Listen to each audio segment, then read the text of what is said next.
muito gentilmente essa aceitação.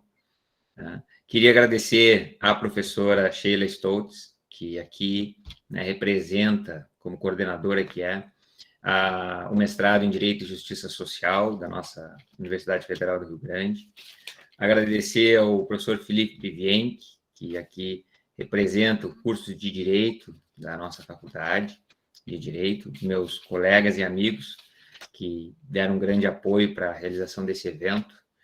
Agradecer os alunos e alunas, né, que se fazem presentes em grande número. Nós tivemos muitas inscrições, então, realmente o objetivo de fazer esse evento é trazer a eles, né, espaços qualificados de ouvida, mas também de fala, né?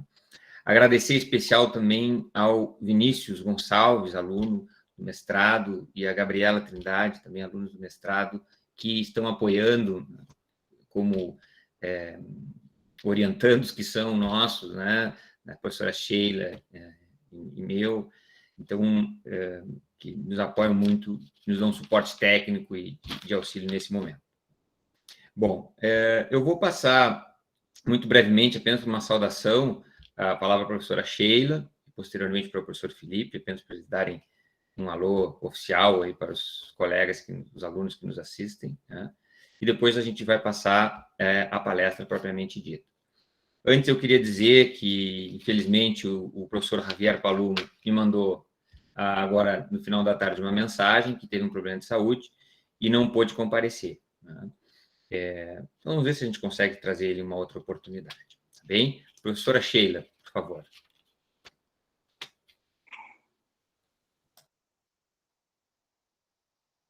Som. Já sem som. Achei que tinha aberto o microfone, já comecei a falar e não tinha aberto ainda, me desculpe. Então, assim, boa noite a todas, a todos e a todas aqui presentes, alunos, alunas, colegas, né, é uma alegria. Professora, doutora Silvia, eu quero lhe agradecer imensamente a participação, a vinda, nos prestigiar aqui com o seu conhecimento de quem pôde vivenciar o Tribunal Penal Internacional. O nosso curso é um curso jovem, um curso de mestrado, mas nós temos uma tradição de trabalhar com direitos humanos, já de muitos anos, mais de 2 décadas, quase 30 anos aqui na FURC, e tanto que essa tradição nos levou, inclusive, a abrir um curso em Relações Internacionais, justamente pela área onde estamos inseridos, e por essa característica, né? Então, é uma alegria, uma satisfação estar aqui com a senhora. Eu vou ser breve, porque nossa intenção hoje é lhe ouvir. Agradeço imensamente. Obrigado, professora Sheila. Professor Felipe. Obrigado, professor Eduardo, né? Quero desejar uma boa tarde, um bom início de noite, né, a todos que estão, todos e todas que estão conosco, né, aqui nessa sala virtual. E, é claro, das boas-vindas à professora Silvia, né? Sinto-se em casa, professora, na nossa universidade, né? Infelizmente, a gente não pode estar presencialmente, né, de forma física, no auditório, para a gente, vamos dizer assim, ter um convívio mais próximo, né, com a comunidade acadêmica, mas desde já sinta-se convidada, né, a conhecer a nossa universidade no momento oportuno. Né, eu quero agradecer imensamente, né, pela tua presença aqui na nossa universidade e saudar, né, toda a nossa comunidade acadêmica que está presente na noite de hoje. Obrigado e, bom trabalho. Bom, muito obrigado, professor Felipe. Bom, a professora Silvia dispensa maiores apresentações, né? Mas eu vou, brevemente, né, comentar que a professora, ela, além de ter carreira acadêmica, né, pela Universidade de São Paulo, onde ela se formou como mestre em Direito Internacional, ela é também uma Senior Research na Escola de Direito da Fundação Getúlio Vargas de São Paulo, teve longa carreira também no Ministério Público Federal, da onde foi indicada ao 5º Constitucional para o Tribunal Regional Federal, salvo engano, da 3ª Região, e após, né, essa carreira que, então, já era exitosa do ponto de vista acadêmico, profissional dentro das carreiras jurídicas, veio a ser indicada e exercer o cargo de juíza do Tribunal Penal Internacional, onde, inclusive, presidiu, né, inúmeros julgamentos, e talvez o mais famoso, o do caso Jean-Pierre Bemba. Né? Atuou lá entre 2003 e 2016, não representando o Brasil, é uma expressão equivocada, mas a nós, pelo menos aqueles entusiastas da sua participação. Então, professora, o título, né, da sua intervenção proposto é Violência Sexual nos Conflitos Armados, mas fique absolutamente à vontade, né, para explorar os campos do seu conhecimento que a senhora desejar. Por favor, muito obrigado novamente, né, e a senhora tem a palavra. Bom, boa noite a todas e todos. Eu começo por cumprimentar o professor Eduardo Pitres, com quem tive o prazer de combinar os horários e a temática deste encontro desta noite. Queria cumprimentar a professora Sheila Stolz, professor Felipe Vienck, e a todos os alunos e alunas dos cursos de pós-graduação e de graduação em Direito, em Relações Internacionais da Universidade Federal do Rio Grande. É um prazer muito grande para mim estar presente, sou eu que tenho que agradecer por esse convite tão gentil e que, como disse o professor Eduardo, acabamos, neste período de pandemia, por ter tido oportunidade de estar em contato com tantos colegas, professores e professoras, e alunos e alunas por todo o Brasil, algo que não fossem estes seminários, congressos, aulas virtuais, seria completamente impossível nesse país tão grande, que nós tivéssemos oportunidade de estar em tantos lugares. Então, para mim, é uma satisfação muito grande quando eu recebi o convite e agradeço muito a oportunidade de estar aqui. E, bom, e a tarefa de estar sozinha nesta noite, contava tanto com um espaço menor para mim, para que pudéssemos prestigiar o espaço concedido ao meu colega palestrante, que infelizmente não pôde vir, mas eu espero que esteja tudo bem com ele. Isso é o que mais importa. Bom, eu escolhi e submeti ao professor Eduardo a temática de nossa conversa de hoje para falar sobre a violência sexual em conflitos armados, já fazendo primeiro uma observação do porquê da escolha desse tema. Bom, primeiro que me é um tema muito caro, um tema, vamos dizer, que era praticamente, por mim, desconhecido antes que eu fosse ao Tribunal Penal Internacional, mas uma situação com a qual tive que conviver durante os 13 anos em que atuei como juíza daquele tribunal, na medida em que, lamentavelmente, a violência sexual em conflitos armados assume proporções por nós inimagináveis, nós que vivemos em regiões em que dificilmente ocorrem conflitos armados. Mas, ao mesmo tempo, estamos cercados da ocorrência dessas situações de conflitos armados e mesmo situações de conflitos internos. Temos em países vizinhos onde ocorreram essas situações, como Colômbia, por exemplo, que hoje, nos juizados especiais para a paz, lida diuturnamente com questões relacionadas à violência sexual em conflitos armados. Nós temos situações em várias regiões da América Central e do México, onde a questão da violência contra mulheres e meninas também, lamentavelmente, está na pauta do dia. E o segundo motivo é por verificar que, quando nós estudamos a questão da violência sexual em conflitos armados, nós não estamos muito distantes de discutir a questão da violência sexual contra mulheres e meninas como um todo. Na medida em que, num país como o nosso, por exemplo, o Fórum Nacional de Segurança Pública aponta números que estão não muito longe dos números que são apurados de violência sexual contra mulheres e meninas em conflitos armados.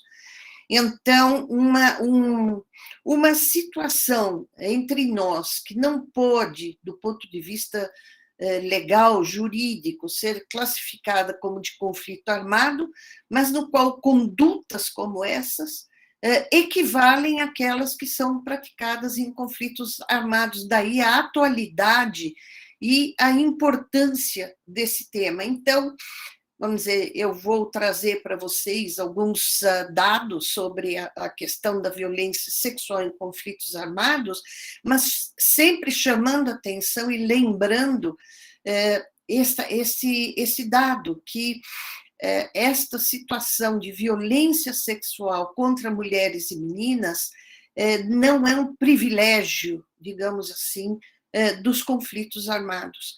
São situações que, lamentavelmente, estão ocorrendo, ocorrem, inclusive em nosso país, onde a questão da violência sexual contra mulheres e crianças em geral traz dados realmente alarmantes. A minha segunda observação, os dados que eu levantei se referem à violência sexual contra mulheres e meninas.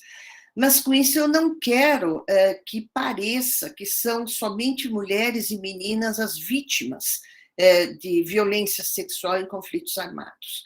Há muitos casos de violência sexual também contra homens e meninos.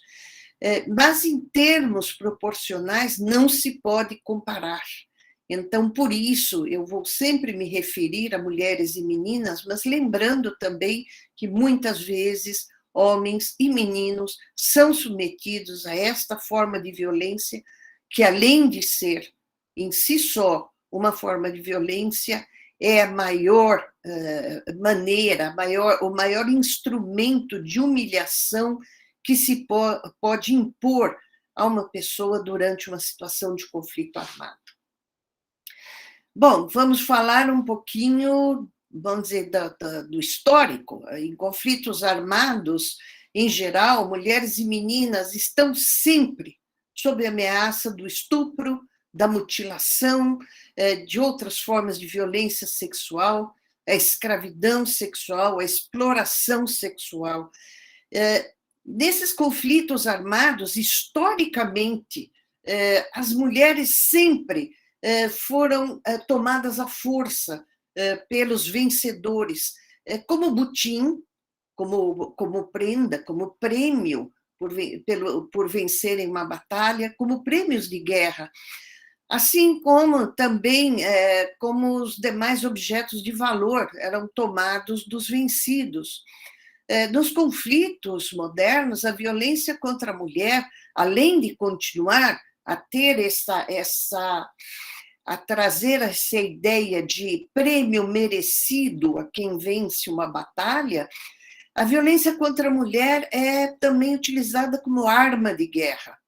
Ela é utilizada para aterrorizar a população civil, para fazer com que a população civil fuja dos locais onde vivem.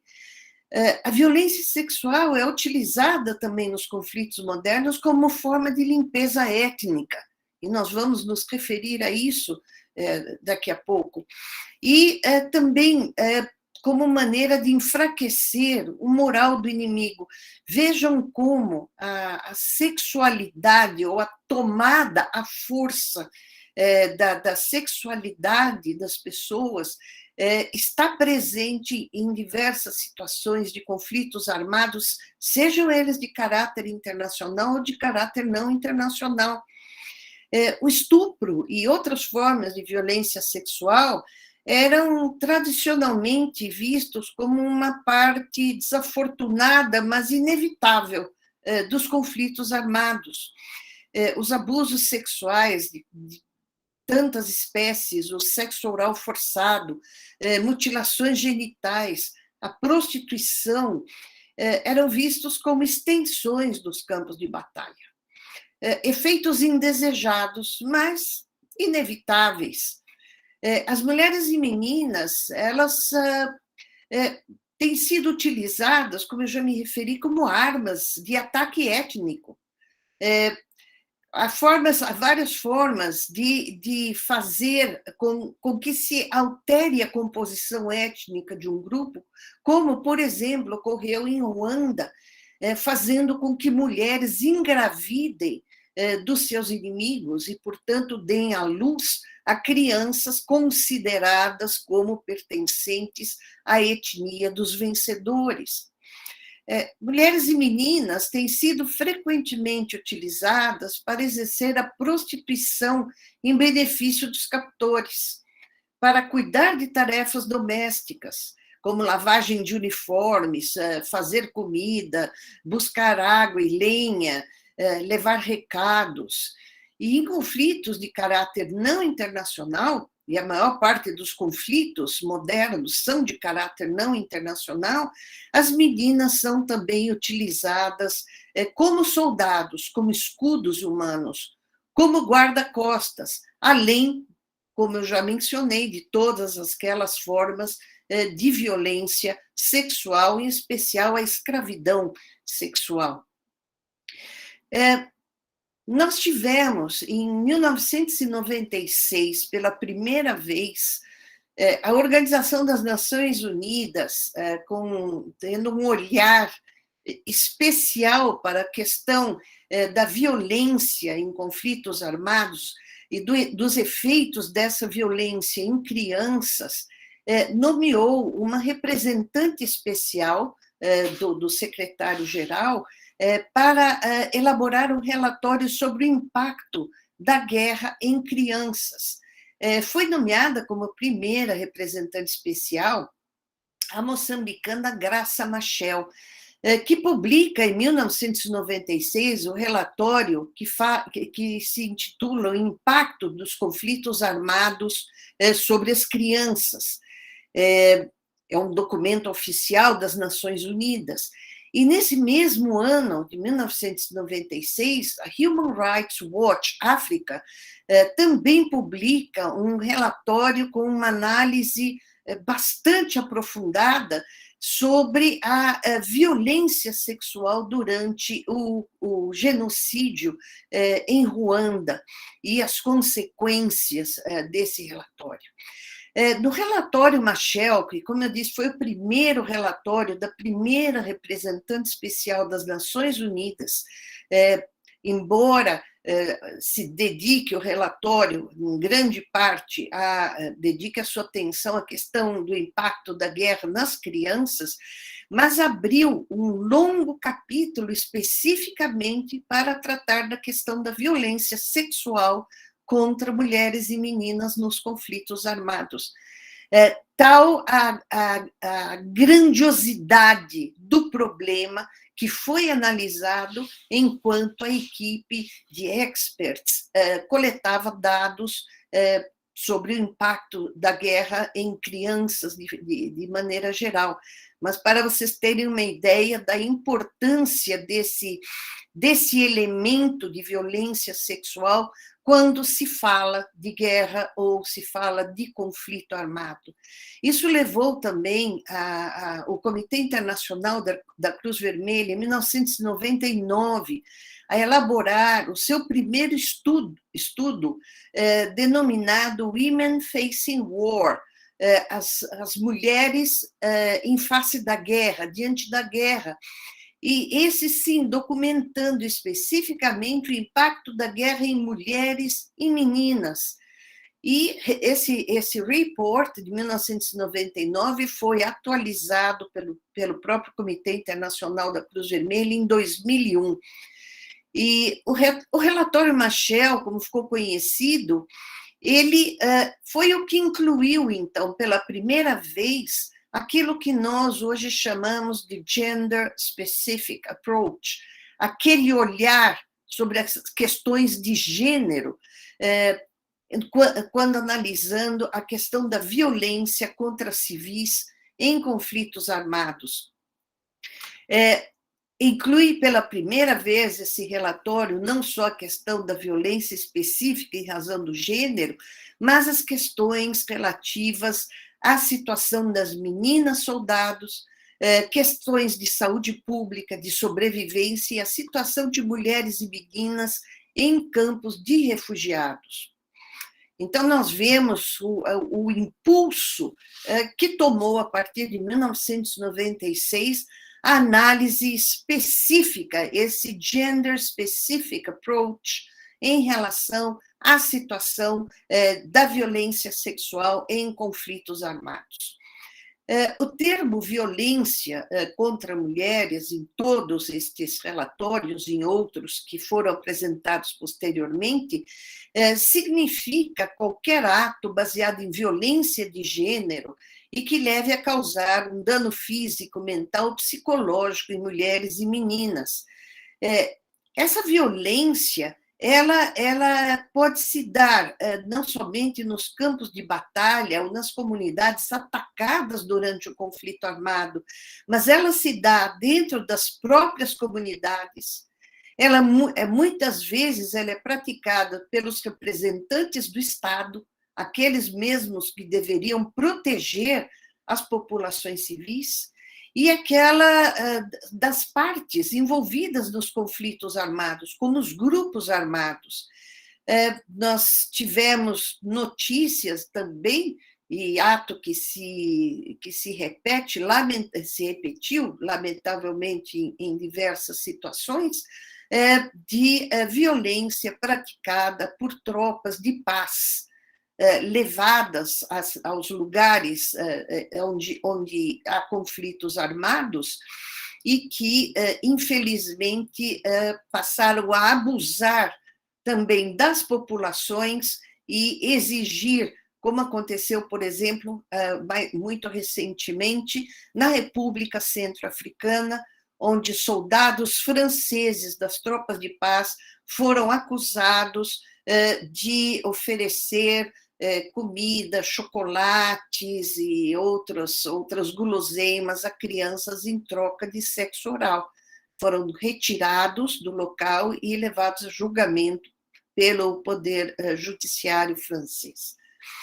Bom, nós falamos de violência contra mulheres e meninas e sabemos quais são as consequências mediatas e imediatas da violência sexual praticada contra essas mulheres e meninas. E nós tivemos oportunidade de acompanhar depoimentos de experts e de testemunhas, em especial no caso Bemba, o caso que eu presidi perante o tribunal, e caso no qual, pela primeira vez, a questão da violência sexual foi tratada diretamente como uma conduta penal autônoma, independentemente dos demais crimes de guerra e crimes contra a humanidade que haviam sido praticados naquela região. Então, como consequências, nós vimos, em inúmeros casos, a começar os danos físicos, como inflamações pélvicas, o contágio por doenças sexualmente transmissíveis, inclusive a AIDS, dores intensas, prejuízos definitivos nos órgãos reprodutivos, abortos sem nenhuma assistência, sem nenhuma higiene, gravidez indesejada, partos de meninas ainda imaturas fisicamente, casos de esterilização, de incontinência urinária, entre outras consequências sérias. Em termos psicológicos, os danos são imensos. A humilhação, a vergonha, o sofrimento em silêncio, a não revelação do estupro. Foi apurado um risco crescente de suicídios, a total falta de apoio da família e da comunidade, que culminou muitas vezes com a expulsão dessas mulheres e meninas das próprias comunidades, o que as levou ao isolamento total, sentimento de culpa, entre outros danos psicológicos. Além disso, as mulheres e meninas que sofreram violência sexual na mão dos chamados inimigos, muitas vezes acabam não tendo outra alternativa que não a prostituição, em face da estigmatização que sofrem, da rejeição pelo grupo étnico de origem, principalmente em caso de gravidez, a rejeição pelo marido ou companheiro, o abandono pela família, muitas vezes a expulsão da comunidade, o que implica na perda de todas as referências étnicas, tribais e culturais, entre outras. Portanto, vejam os efeitos que causa a violência sexual contra mulheres e crianças em conflitos armados. É certo, e nós vamos, então, passar rapidamente sobre os diversos ramos do direito internacional que se ocupam do tema da violência sexual contra mulheres e meninas, seja ou não em situações de conflitos armados. E assim nós começamos pelo direito internacional dos direitos humanos, que obriga os estados e as pessoas a protegerem a dignidade do ser humano em quaisquer circunstâncias, sem discriminação. Então, o Estado, que detém o poder, aliás, o dever de intervir, sempre que seus agentes ou agentes públicos ou agentes privados ajam de maneira incompatível com respeito à dignidade dos seres humanos. E dentre os direitos considerados fundamentais, estão, além da dignidade, o direito a não ser submetido a qualquer forma de escravidão, de tortura, de maus tratos e de discriminação. Vejam que, em diversas instâncias judiciais internacionais, a violência sexual, antes de ser devidamente tipificada como delito autônomo, era equiparada à escravidão, no caso da escravidão sexual, e à tortura, no caso dos estupros e outras formas de violência.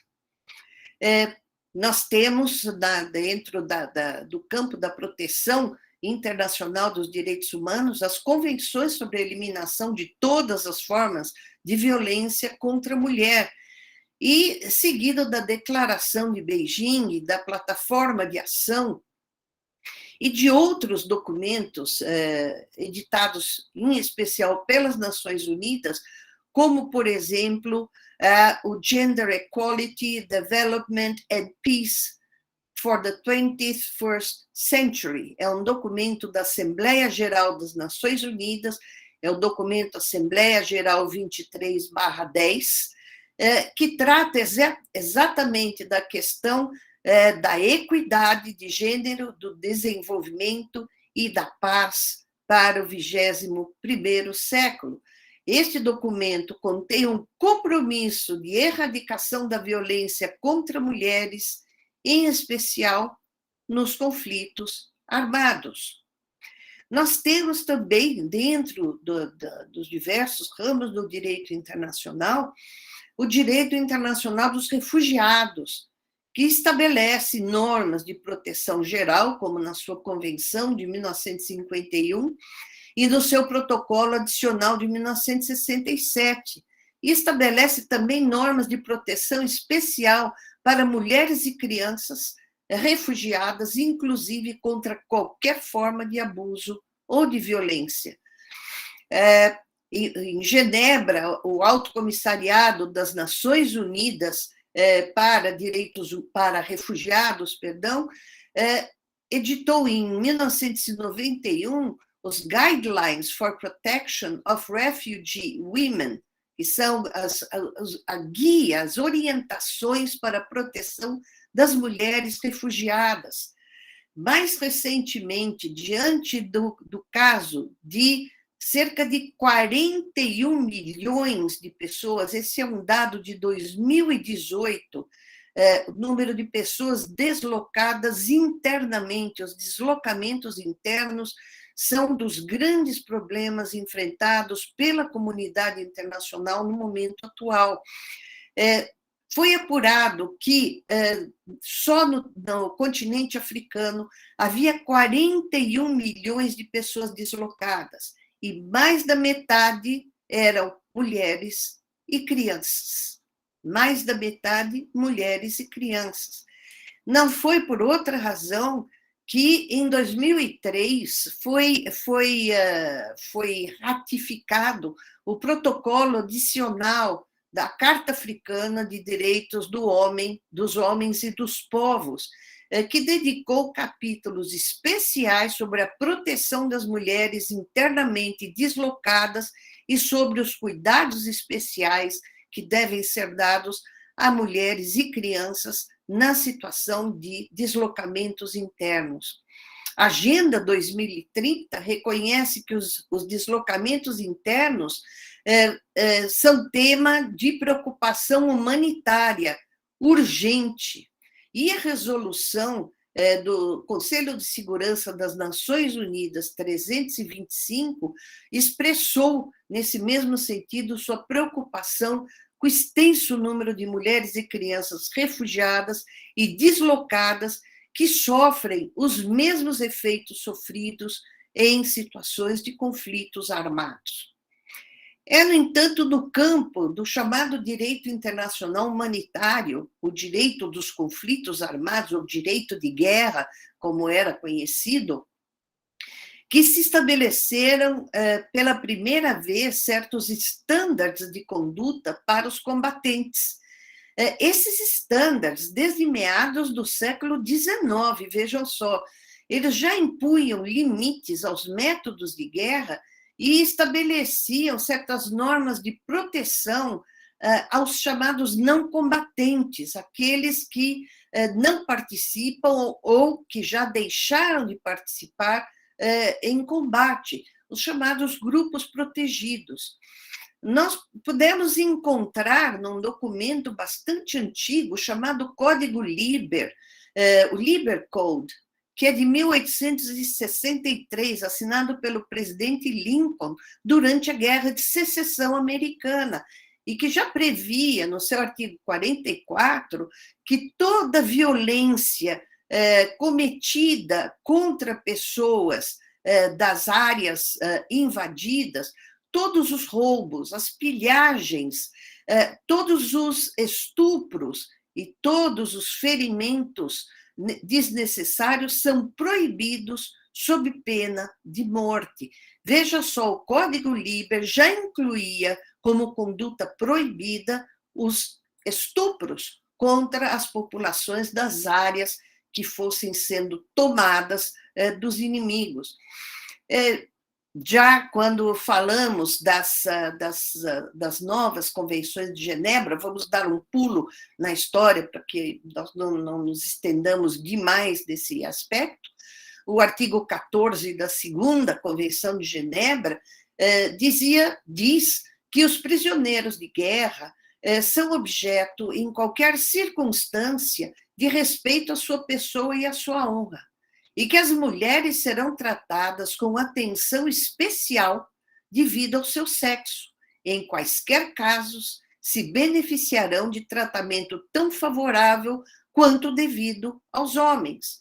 E o artigo 27 da Quarta Convenção de Genebra, veja que nós estamos já em 1949, além de repetir que as pessoas protegidas são beneficiárias em todas as circunstâncias de respeito por suas pessoas, sua honra, seus direitos familiares, suas práticas religiosas, acrescenta um parágrafo segundo o qual, e aqui eu transcrevo, as mulheres devem ser especialmente protegidas contra qualquer ataque à sua honra, em particular contra o estupro, a prostituição forçada e qualquer forma de violência indecente.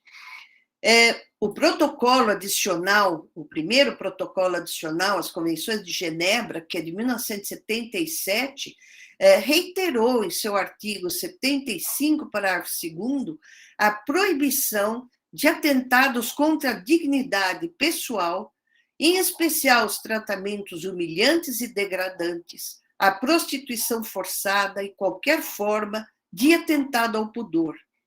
E, no seu inovador artigo 76, trata especificamente das medidas em favor de mulheres e crianças, estabelecendo logo no parágrafo 1º, esse artigo 76, que as mulheres serão objeto de um respeito especial e protegidas, em particular, contra a violação, a prostituição forçada ou qualquer outra forma de atentado ao pudor.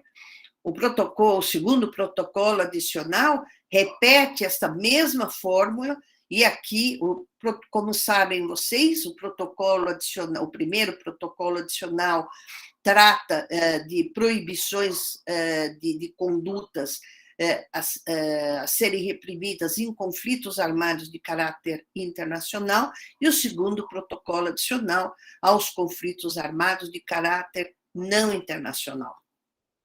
E como muitos de vocês sabem, também o direito internacional humanitário tem como fonte primária os usos e costumes, as leis, usos e costumes de guerra. E compete ao Comitê Internacional da Cruz Vermelha manter sempre atualizado o rol de normas de direito internacional consuetudinário relativo aos conflitos armados.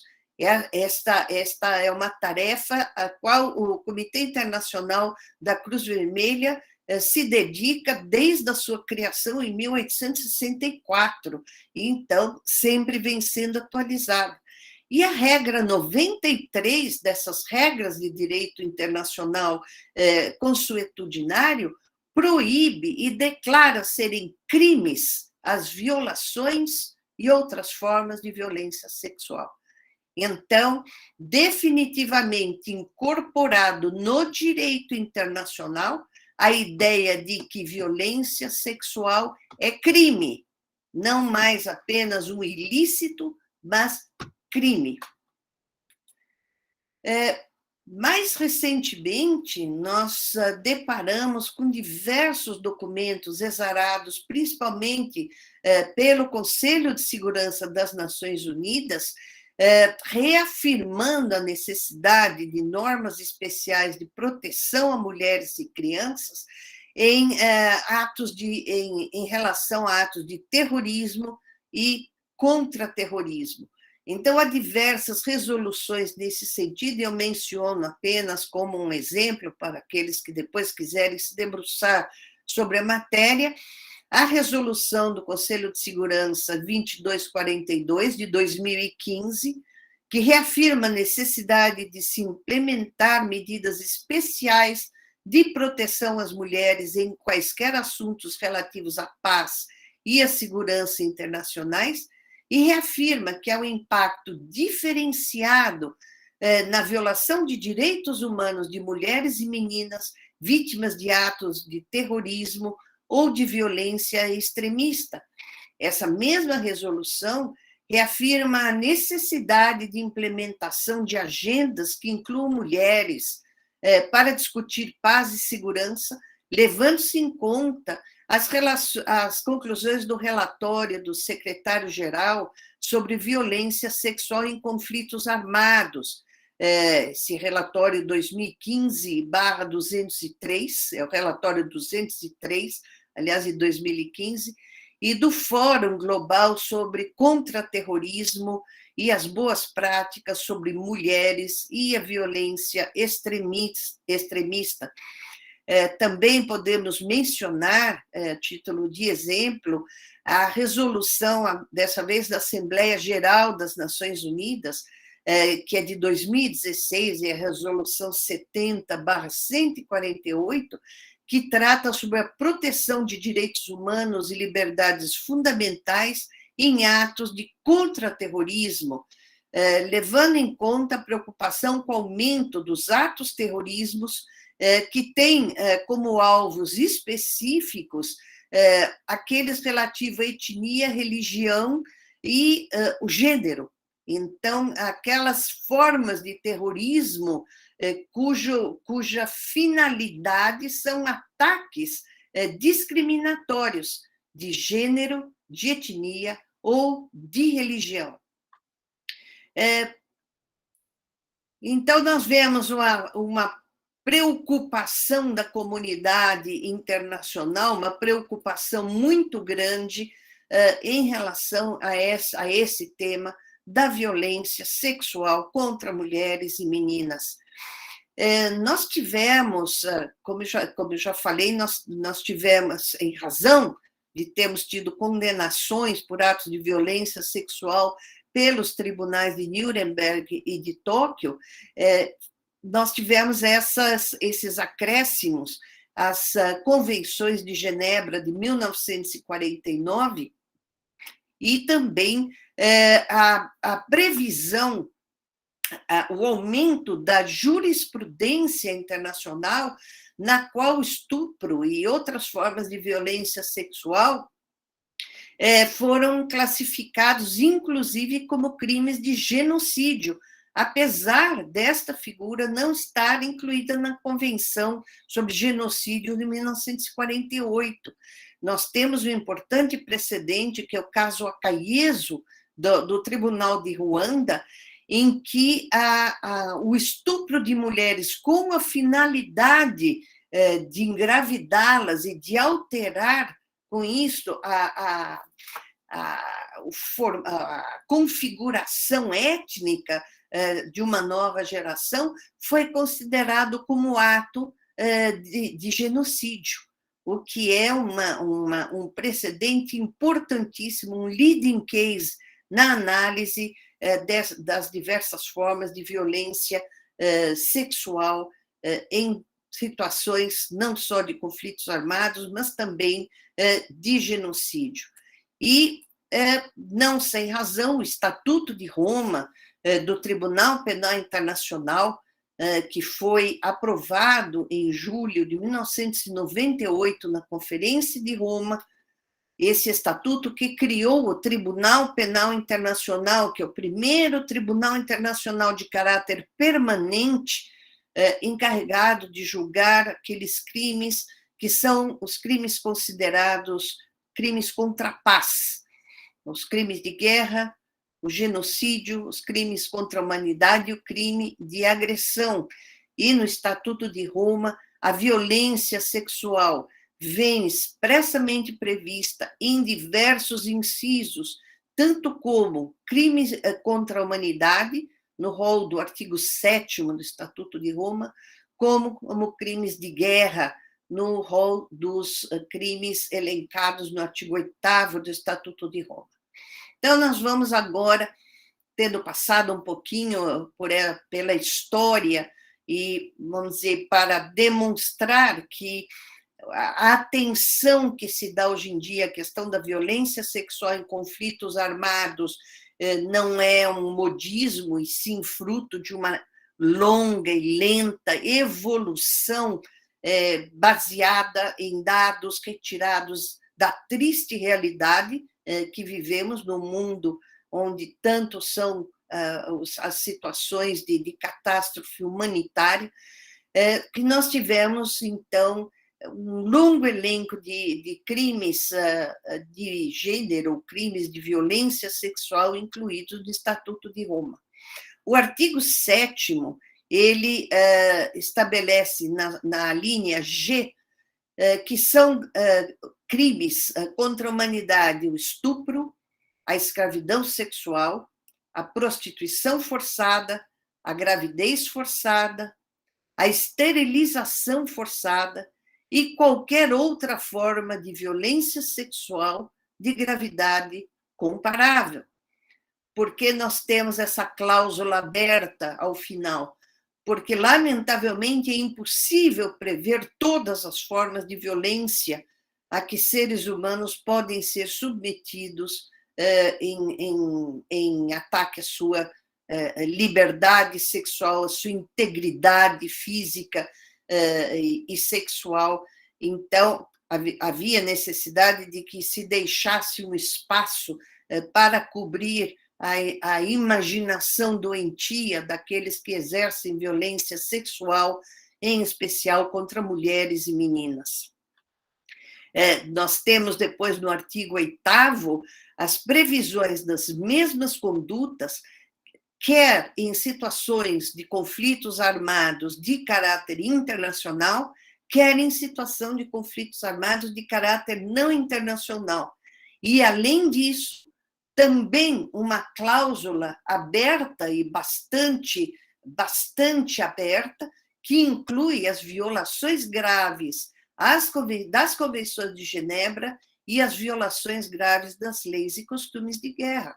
Então, nós temos no artigo 8º a previsão do artigo 2º, a linha B, cometer atentados contra a dignidade pessoal e cometer atos de estupro, escravidão sexual, prostituição forçada, gravidez forçada e qualquer outra forma de violência sexual que também constitua uma violação grave das convenções de Genebra.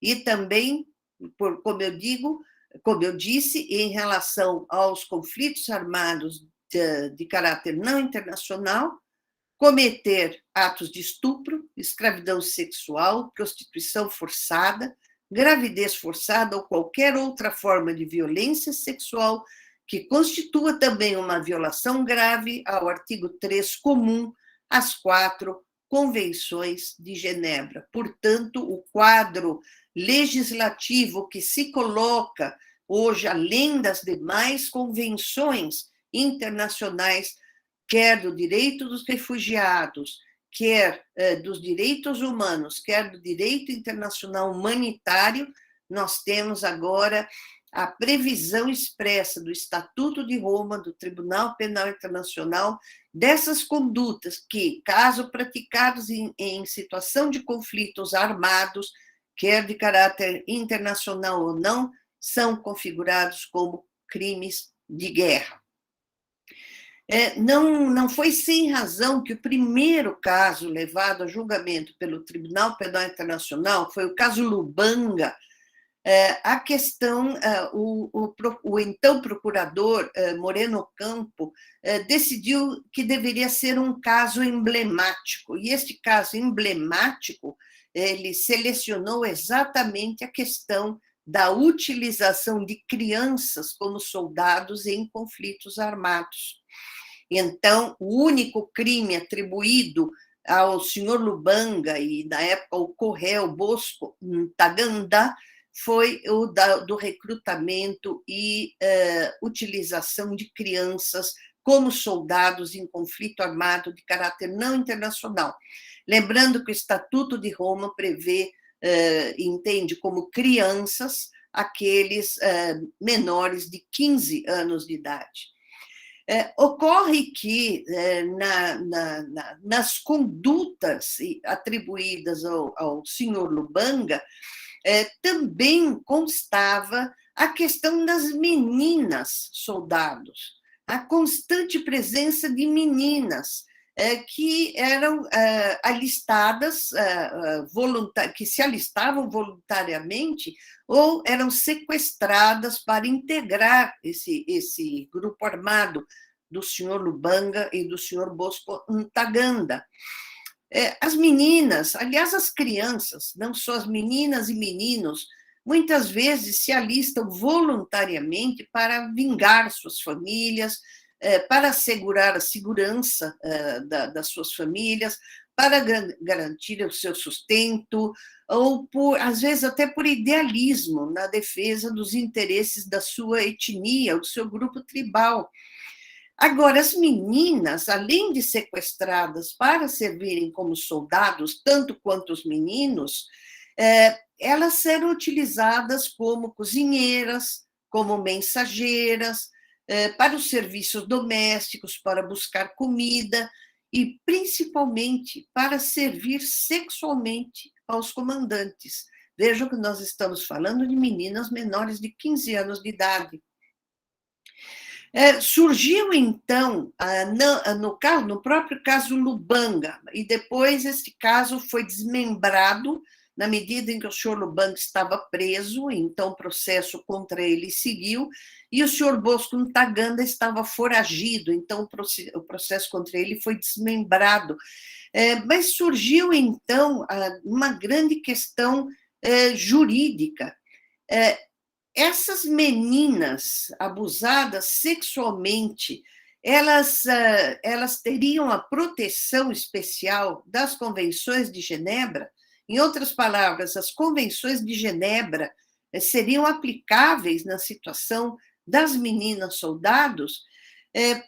E por que a dúvida? Porque o direito de guerra, as convenções de Genebra, elas tradicionalmente se aplicam a situações de condutas cometidas contra as tropas inimigas, e não contra os soldados da própria tropa. E mais do que isso, o que nós vemos pelas convenções de Genebra é que os grupos protegidos são aqueles grupos que não participam das hostilidades, não participam de combate. São aqueles que nunca participaram ou aqueles que já não mais participam, ou porque foram feridos, ou porque são prisioneiros de guerra, ou porque depuseram armas. Então, como utilizar as normas de proteção das convenções de Genebra a essas crianças, a essas meninas que eram combatentes? O direito humanitário não protege os combatentes, ele protege os não combatentes. Essa questão foi bastante discutida no caso de Bosco Ntaganda, aquele caso que foi um desdobramento do caso de Lubanga. Por quê? Porque no caso de Bosco Ntaganda, houve a possibilidade de se fazer um aditamento à denúncia para que nela se incluísse a prática de crimes de violência sexual e de prostituição, de escravidão sexual, praticados pelas tropas do senhor Lubanga e Bosco Ntaganda contra as suas meninas combatentes, o que gerou, como eu falei, uma discussão jurídica muito intensa, onde foram colhidos, inclusive, pareceres de Amici Curiae.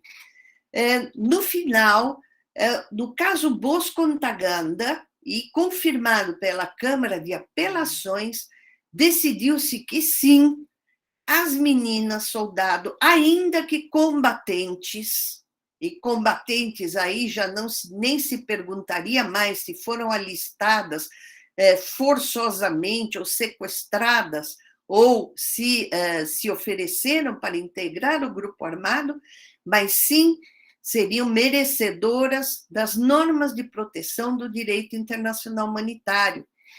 E eu destaco apenas 2 parágrafos dessa decisão proferida em sede de apelação, no caso de Bosco Ntaganda, onde a Câmara de Apelações diz: se a lei costumeira ou convencional determina, em relação a determinado crime de guerra, um elemento adicional àquele crime, o tribunal não está impedido de aplicá-lo para assegurar consistência da norma de direito internacional humanitário.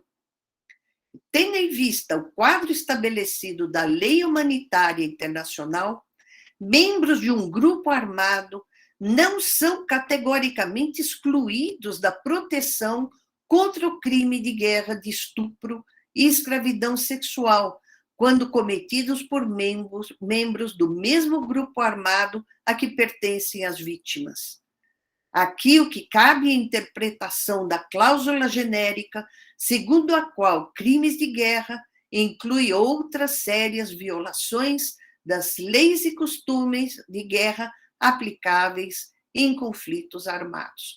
Portanto, um caso também, o leading case do Tribunal Penal Internacional, que deixa de lado a literalidade da lei, a literalidade das convenções de Genebra e aplica a cláusula genérica incluída na categoria das leis e costumes de guerra aplicáveis em conflitos armados. Portanto, vejam a importância deste leading case. Bom, eu já estou me encaminhando para o fim da minha exposição, não quero cansá-los, mas vale mencionar, e aqui, vamos dizer, eu coloco como fonte da nossa esperança, e não aquela esperança ingênua, mas uma esperança fundada nos avanços que têm sido dados desde a década de 90 para cá, nesse campo da violência sexual contra mulheres e meninas. Nós temos, então, que ter, sim, esperança de que este problema, da forma como vem sendo atacado, pode ser que, num futuro, talvez a médio prazo, quem sabe a longo prazo, seja um problema que não mereça mais que nós nos dediquemos em situações de palestras, de conferências ou de aulas, como agora nós nos sentimos obrigados a fazer. Então, para isso, eu queria, vamos dizer, chamar a atenção para aqueles que queiram aprofundar a matéria, chamar a atenção, em primeiro lugar, para o relatório do secretário-geral das Nações Unidas sobre violência sexual relativa aos conflitos, Conflict-Related Sexual Violence, que é o relatório 280 de 2019, muito importante. Também a criação pelas Nações Unidas, pela resolução 1888, de um time de experts em Rule of Law and Sexual Violence in Conflict. Vejam que a preocupação especial com o tema que leva à criação desse time de experts que continua em funcionamento. Nós vimos o estabelecimento pela Secretaria-Geral das Nações Unidas de um Special Representative of the Secretary-General, da mesma forma que Graça Machel, lá nos idos de 1996, apontada como representante especial do secretário-geral no impacto da guerra sobre crianças. Agora nós temos, de forma definitiva, a posição de um representante especial do secretário-geral em violência sexual em conflitos. Nós temos o já mencionado protocolo, a Carta Africana sobre Direitos dos Homens e dos Povos, que é de novembro de 2005, que estabelece normas especiais de proteção às mulheres em conflitos armados, regula direito das mulheres em relação ao casamento, ao divórcio, ao trabalho e herança, fala sobre a igualdade fundamental e proíbe qualquer ato de violência física contra as mulheres, incluindo aqueles de mutilação genital, portanto, não podendo mais as partes invocarem os costumes tribais para a prática deste ato de violência contra meninas, ainda presente em tantas comunidades na África. Nós temos também, podemos lembrar, a Convenção 182 da Organização Internacional do Trabalho, que equipara as piores formas de trabalho infantil, o recrutamento e a utilização de crianças em conflitos armados. Nós temos a Resolução 1325 do Conselho de Segurança das Nações Unidas, que eu, aliás, já mencionei, que fala sobre mulheres, paz e segurança.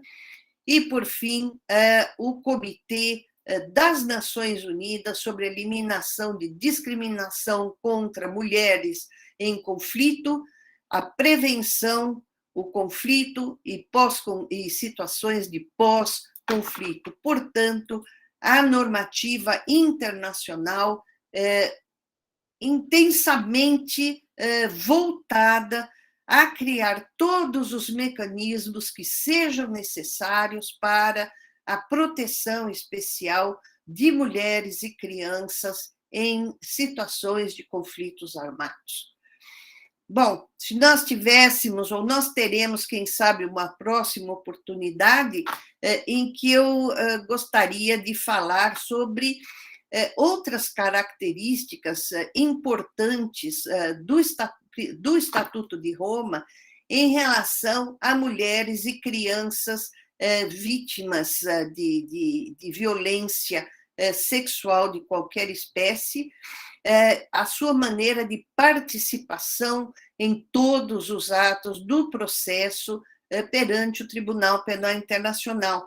Mas a questão da participação e da reparação às vítimas já seria, vamos dizer, um tema um pouco distinto e que, apesar do seu interesse, da sua importância, eu acho que seria mais adequado nós tratarmos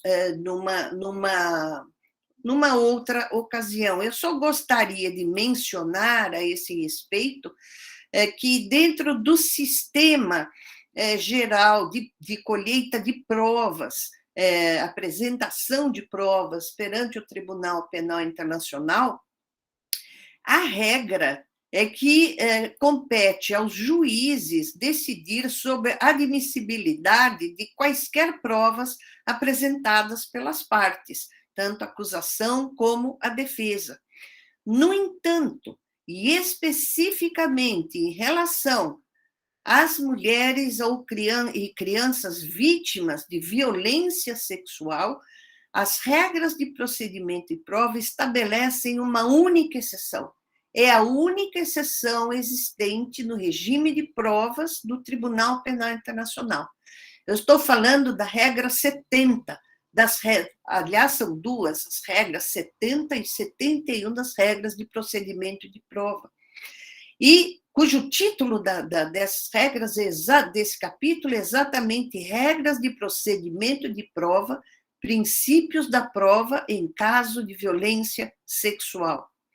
Segundo a regra 70, o consentimento da vítima não poderá ser inferido de alguma palavra ou conduta da vítima, quando a força, a ameaça da força, a coação ou o aproveitamento do entorno coercitivo tenham diminuído a capacidade da vítima para dar um consentimento voluntário e livre. Da mesma forma, o consentimento da vítima para o ato sexual não poderá ser inferido de nenhuma palavra ou conduta da vítima quando esta seja incapaz de dar um consentimento livre.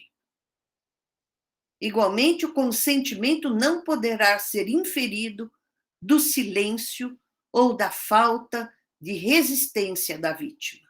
Vejam a importância destas normas.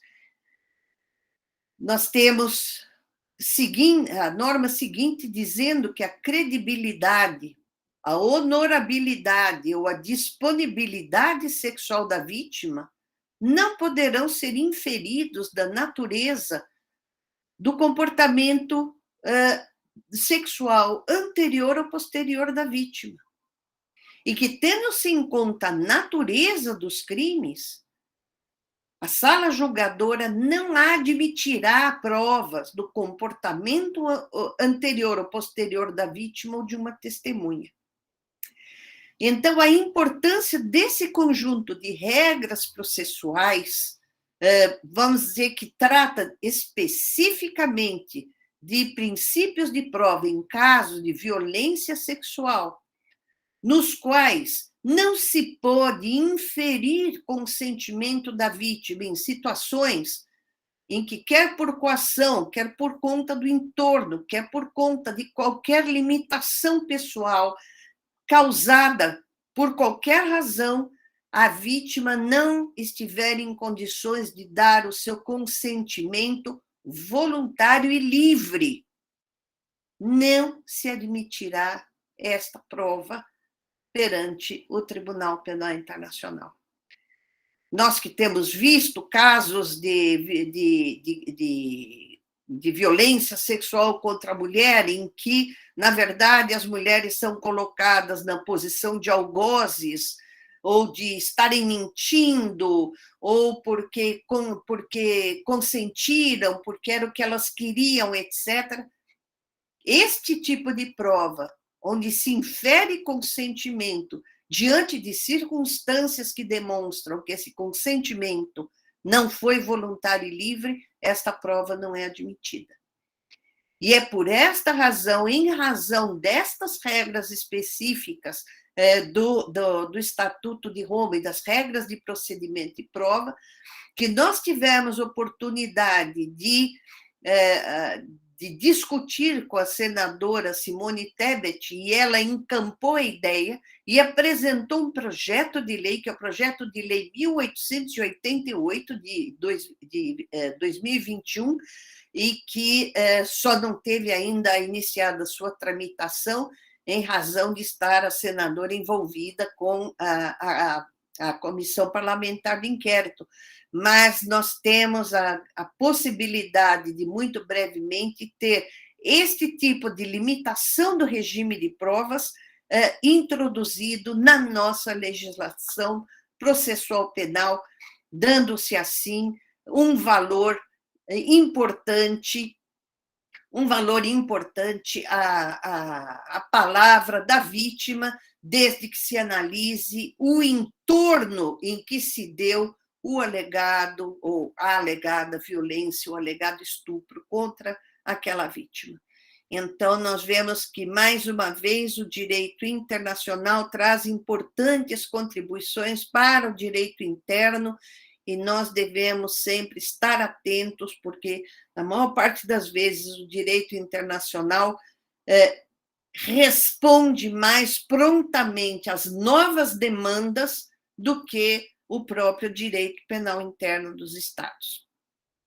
Bom, professores, professora, eu espero ter dado um quadro, vamos dizer, tentei ser o mais breve possível, mas confesso que me aproveitei um pouco do fato de nós não termos conosco o outro palestrante, então me estendi um pouco mais, me permiti esse luxo, professor Eduardo, professora Sheila, professor Felipe, e espero com isso ter dado um panorama geral desse tema da violência sexual em conflitos armados e despertado interesse em alguns ou algumas dos nossos estudantes.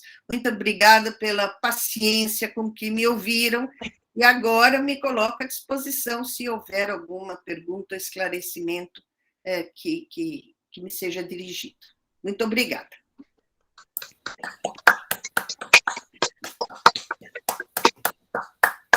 Querida Silvia, nós é que agradecemos muito.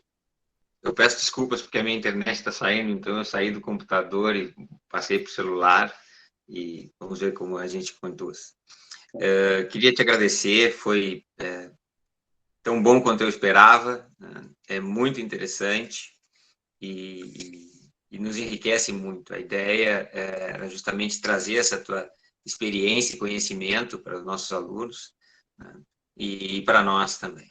Tu tocas temas que são muito caros para mim, muito interessantes e que me despertam muita atenção, a curiosidade e o interesse. Uma das questões que mais me despertou o interesse a partir de novos olhares, né, foi a chamada perspectiva de gênero, né, que é algo que também para mim foi novo, assim que eu tive contato com isso, mas que nos faz olhar, né, sob um olhar que estava sempre presente, mas nunca era visto, que é o olhar, a perspectiva da mulher, né, e o local em que ela ocupa dentro da sociedade. Eu tenho para mim que nós temos fundamentalmente 4 desafios estruturais, né, o colonialismo, o racismo, o patriarcado e a questão ambiental. A perspectiva de gênero, e eu chamo a atenção dos alunos especialmente para que atentem ao que o direito internacional pode aportar nisso, né, ela simplesmente chama a atenção para que a gente enfrente determinadas situações a partir do olhar, né, do gênero, da mulher. Porque até hoje, não é? E até pouco tempo, a única perspectiva que existia e que, portanto, se impunha era a perspectiva do homem. Né? Então, uma fala que pode bem representar isso é a que diz que se os homens abortassem, o aborto já estava permitido há muito tempo. Então, isso nos faz enxergar o que a gente não enxerga.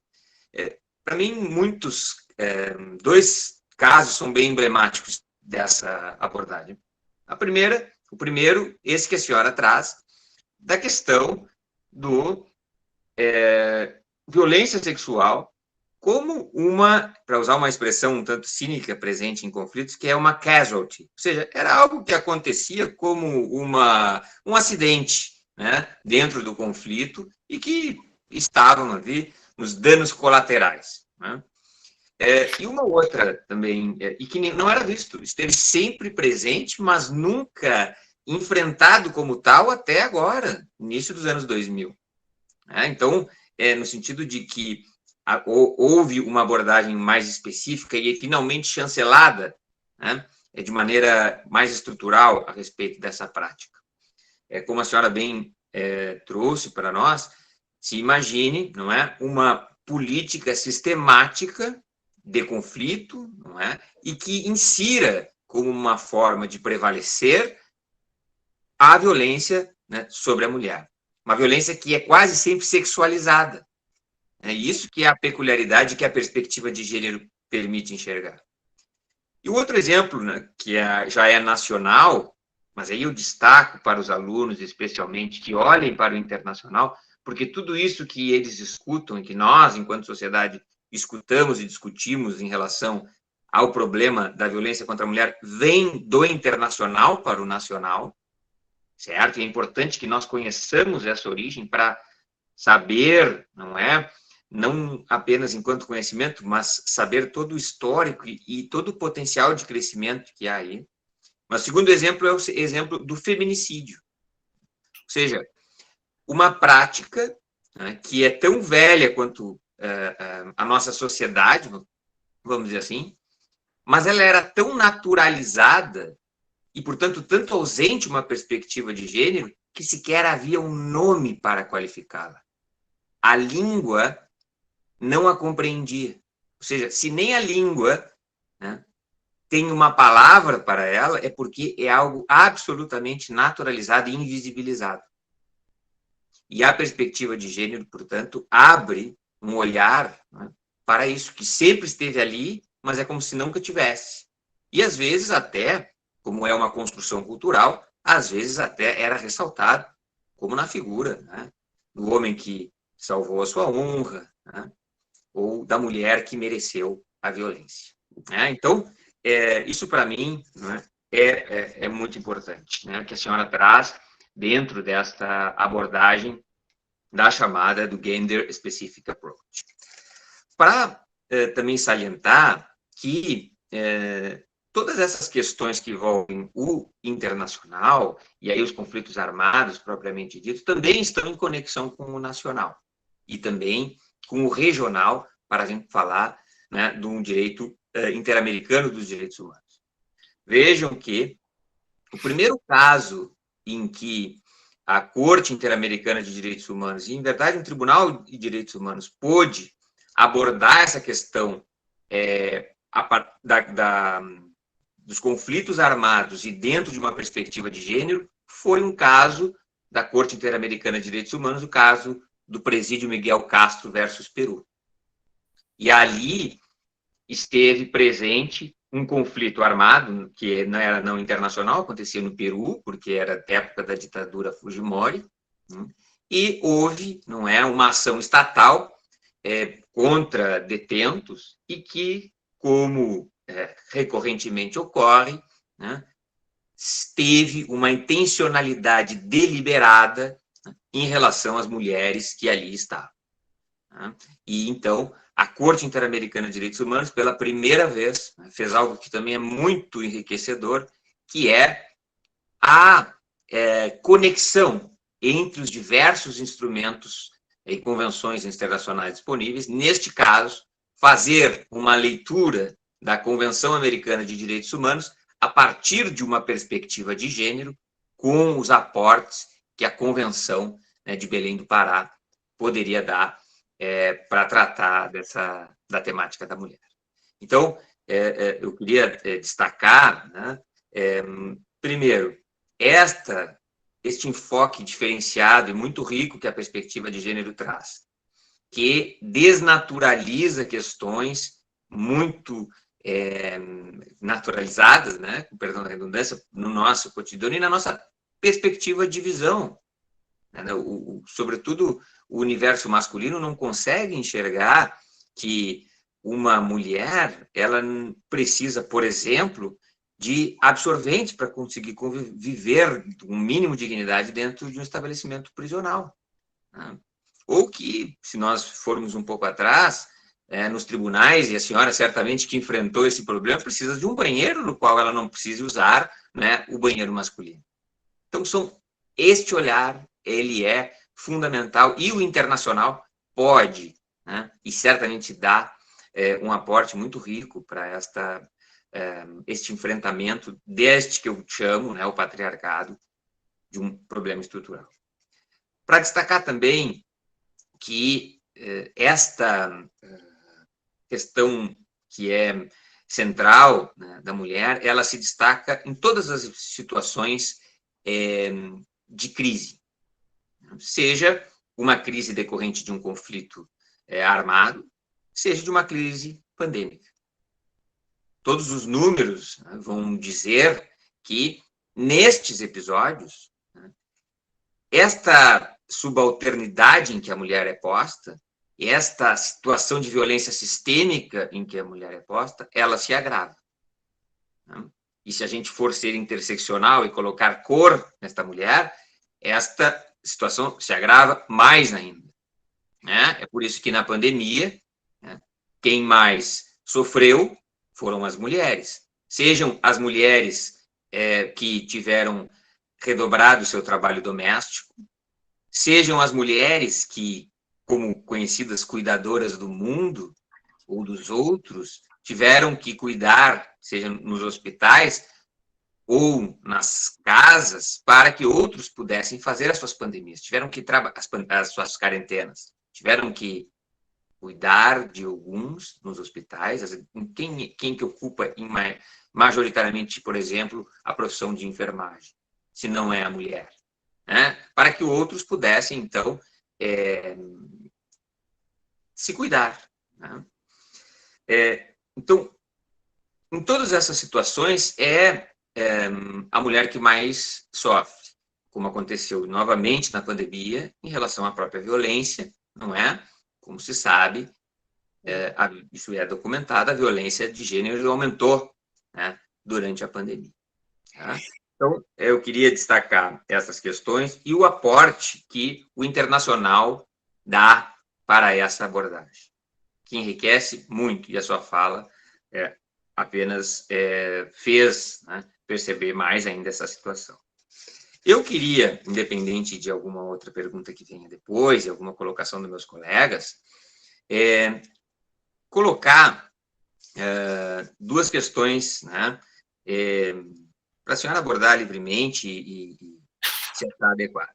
Uma que é muito direcionada aos alunos, né, mas também a mim como interessado, que se a senhora pudesse comentar qual a sua percepção de uma questão que é muito cara para quem estuda também o direito penal. Eu sei que a senhora também, né, foi uma das fundadoras do IBCCRIM, se eu não estou enganado, que é a questão do princípio da legalidade, né? E essa questão no internacional, como que a gente pode trabalhar ela? Especialmente, digo, por exemplo, não é, a questão que a senhora mencionou das cláusulas abertas, né? E também, já que a sua experiência no Tribunal Penal Internacional, como é que nós enfrentamos essa questão, por exemplo, quando nós temos um tribunal ad hoc, como houve, né? Ou seja, que características diferenciadas o princípio da legalidade tem no âmbito do direito penal internacional, vamos dizer assim. Né? E uma outra questão, que a senhora comentar também, se puder, né, é o seguinte: no caso Pierre Bemba, a senhora presidiu a Câmara de Julgamento, né, e ele foi condenado. E a Câmara de Apelação o absolveu. Né? Que reparos a senhora faria ao julgamento da Câmara de Apelação? Tá bem? Eu queria, de novo, agradecer muito, né, a sua disponibilidade e consideração e salientar, né, como eu gostei, né, de lhe ouvir. Tá bem? A professora, eu não sei se a senhora quer falar agora ou a gente abre um espaço para a professora Sheila também quer fazer algum comentário. Quem sabe a professora Sheila também faz comentários e daí, vamos dizer, eu rapidamente tento aglutinar todos os comentários. Acho bom. Professora Sheila, por favor. Então, doutora Silvia, eu estou assim, profundamente emocionada, porque eu trabalho com direito e gênero, criei inclusive uma disciplina já há bastante tempo. Acho que antes que a maioria das faculdades e cursos de direito tenham criado, se é que existe essa disciplina, em algum outro curso. Então, a questão de gênero me é cara, muito cara. E aí, ouvindo essa fala, eu voltei num tempo para trás. Por quê? A senhora hoje corroborou uma experiência de vida pessoal que eu tive e que, para mim, foi uma das experiências, eu peço perdão se eu me emocionar, mais difíceis de ter vivido. Quando eu fui fazer o doutorado na Europa, alguns países, a senhora sabe disso, receberam pessoas que haviam sido vítimas, refugiadas da Guerra do Kosovo. E eu fui convidada, na época, para trabalhar com grupos que atentavam para as questões das mulheres islâmicas que tinham sido vítimas naquele momento. Né? Eu sempre digo que esse foi o momento de perceber o grau máximo de brutalidade da humanidade, que é, em resumo, o que a senhora falou. Né? E me lembra assim, o sofrimento de ouvir o sofrimento alheio dessas mulheres que foram vitimizadas com estupros coletivos, né? E marcadas em seus corpos para que fossem reconhecidas em suas comunidades como mulheres que haviam sido estupradas, né? Inclusive algumas em praça pública, na frente da comunidade.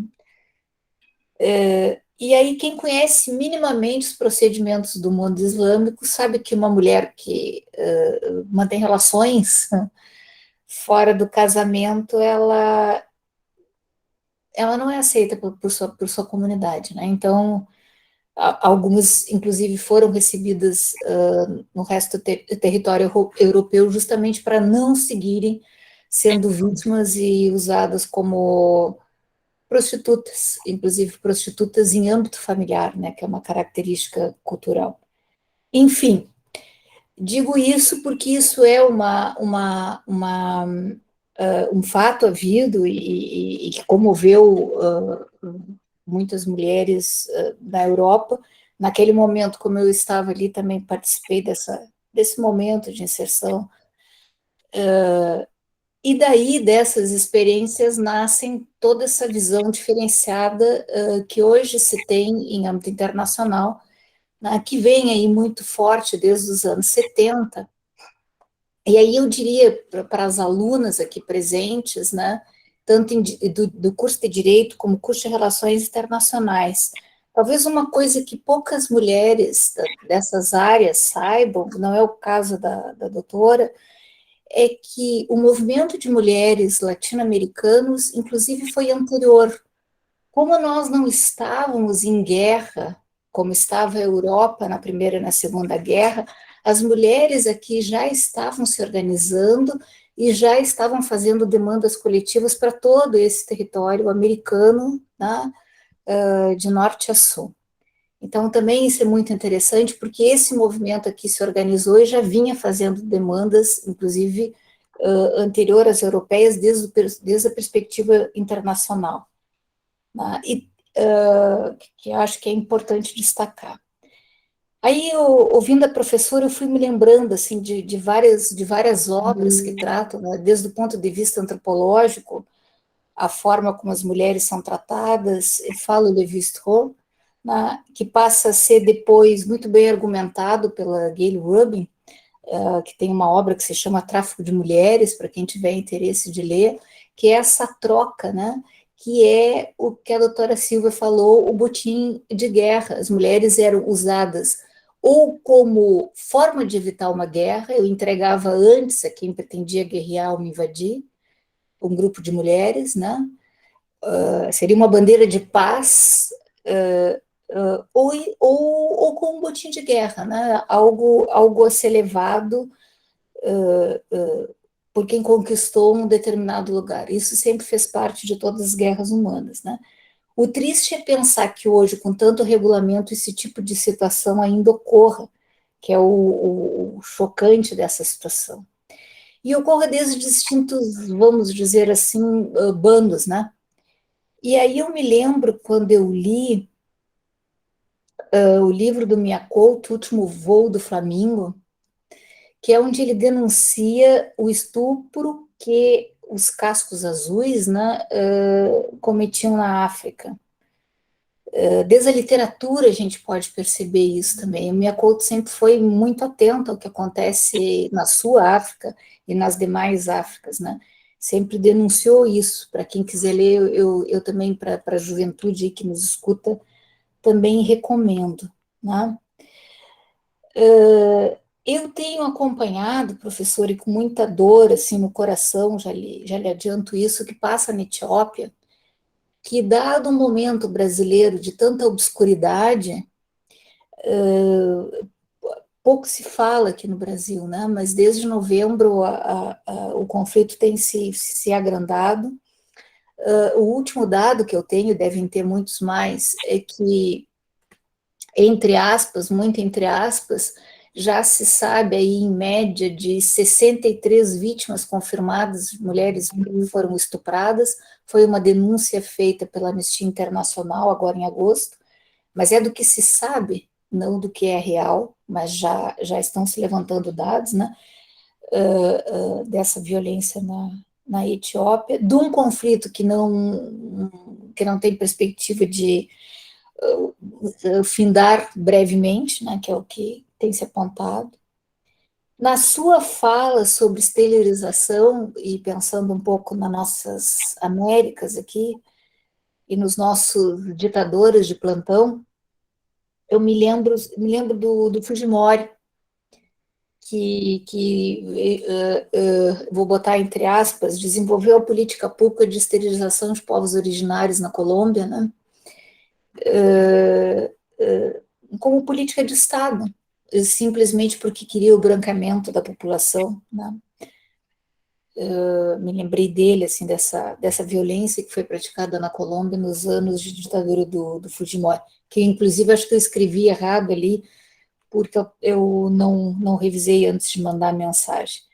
Mas o P3 falou, e a senhora também, eu me lembrei, juntei tanto o Fujimori, que foi a fala dele no caso esse latino-americano, no caso da Corte Interamericana de Direitos Humanos, e lembrei da questão da esterilização forçada que é praticada, e de uma forma com extrema violência, como foi no caso da Colômbia. Enfim, acho que eu fiz os comentários sobre a sua fala que eu queria fazer. Queria me colocar à sua disposição, à disposição também da senadora Tabet, porque temos grupo de pesquisa que pode apoiar a tramitação, porque isso é fundamental. Digo que é fundamental essa perspectiva do direito internacional, eu já venho bastante tempo apontando, e pensando assim, dois casos bastante paradigmáticos havidos no Brasil recentemente. O caso da Mariana Ferrer, corroborado pelo tribunal, que é um absurdo completo, né? E o caso da moça que foi estuprada por 2 policiais e que e que a desculpa foi que ela não resistiu. Né? Eu gostaria, inclusive, que alguém um dia me explicasse como se resiste, logicamente, a 2 homens armados dentro de um carro. Né? Qual a capacidade de uma pessoa, de uma mulher negra de uma comunidade resistir a 2 policiais e não ser estuprada, né? Se existe algum raciocínio lógico a respeito disso. Mas, enfim, acho que isso é muito importante, porque com essa justificativa, as que o P3 mencionou, que se dá, né, e tantas outras, muitos crimes cometidos contra as mulheres são elididos nesse país, que é um país estruturalmente patriarcal, machista, racista, classista, todos esses ismos, né? Enfim, eu quero lhe ouvir, não, as perguntas, vou deixar que a senhora responda aí ao P13, a outros que quiserem fazer perguntas. Mas só para lhe dizer assim que a sua fala me reportou muito a vivências pessoais, as coisas que eu leio, e também já vou fazer um convite prévio. Eu assumi a coordenação do mestrado esse ano em março, no dia 8 de março, um dia paradigmático, né? E durante março nós fizemos ciclos de debates com mulheres e com temas de mulheres. Então a senhora já está convidada para o ano que vem participar, e justamente para falar dessas questões de processualística. E quem vai conduzir os trabalhos é o P3, porque quem domina direito penal aí, ele não sou eu não tenho esse domínio da área do penal. Tá, mas a senhora já está convidada prévia, logo lhe avisaremos quando, e a senhora já fecha a sua agenda para estar aqui conosco nesse ciclo de debate sobre questões de mulheres. Tá certo? Lhe agradeço imensamente. Passa a palavra. Obrigada. Professora Sheila, muito obrigado. O professor Felipe quer fazer também algumas considerações. Por favor, professor Felipe. Obrigado, professor Eduardo. Bom, eu vou ser muito sucinto, né? Igualmente, professora Silvia, ele agradecer, ele parabenizar pela fala, né? Muito instigante. Eu vou tomar a liberdade de, uma forma muito resumida, assim, sair um pouco da temática para propor uma pequena discussão, né, sobre um pouco na seara do direito ambiental, né, e das temáticas ambientais. Eu leciono direito ambiental no curso, né, então algumas das discussões assim são muito fortes para mim. Né. Tem um conceito que eu não vou chamar que é um conceito recente, já tem alguns anos que ele é discutido, né, que é a noção de ecocídio. Né. E a gente está observando aí um debate sobre a inclusão desse conceito, né, no âmbito do TPI, né, do Tribunal Penal Internacional.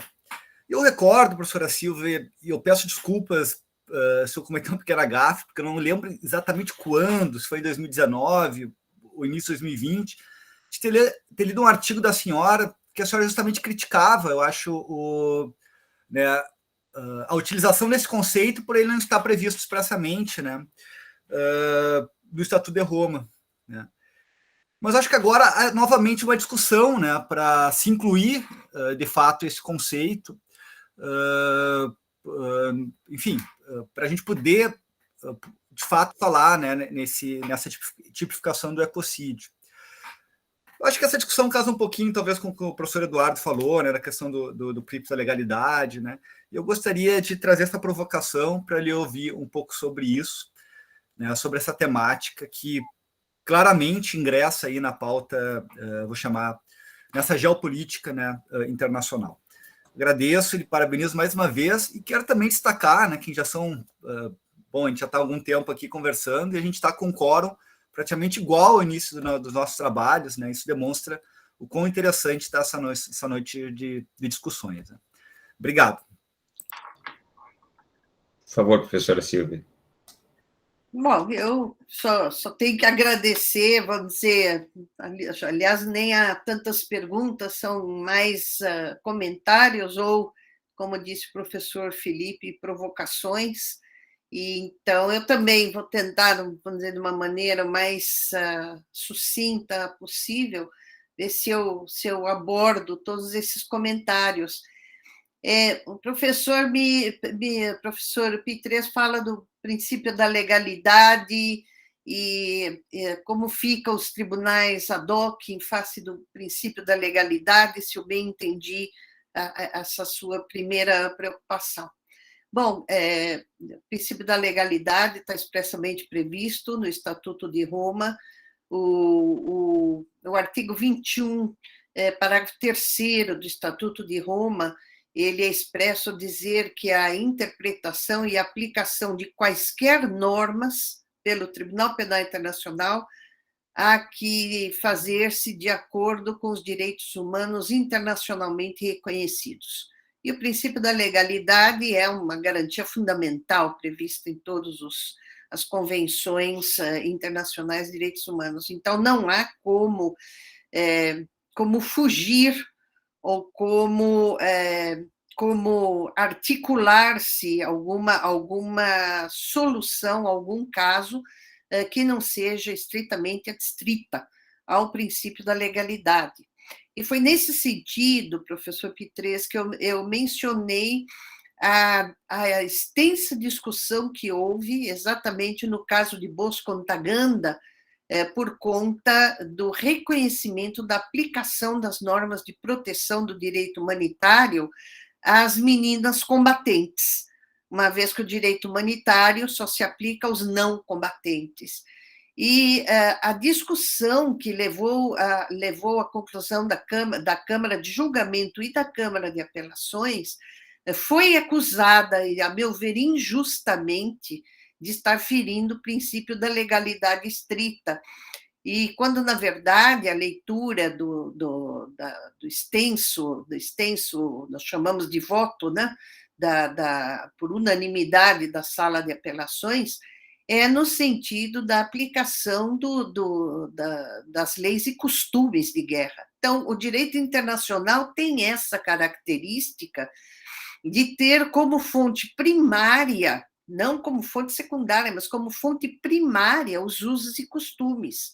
Então, a noção de legalidade estrita no direito internacional, ela é um pouco distinta da ideia de legalidade estrita que nós temos no direito interno dos Estados. Então, aqui não se pode falar em interpretação extensiva, nem em analogia, mas simplesmente na aplicação, no caso de Bosco-Ntaganda, né, da aplicação de regras reconhecidas pelos usos e costumes de guerra, do direito humanitário, tal como reconhecido pelo Comitê Internacional da Cruz Vermelha. Nós temos muitas outras situações, principalmente no direito de guerra, em relação aos crimes contra a humanidade, ao genocídio, já um pouco mais difícil essa aplicação. Difícil, mas não impossível, porque o artigo 21 fala exatamente do direito internacional geral como uma das fontes do direito ser aplicado pelo Tribunal Penal Internacional. E é nesse mesmo sentido que eu coloco os tribunais ad hoc.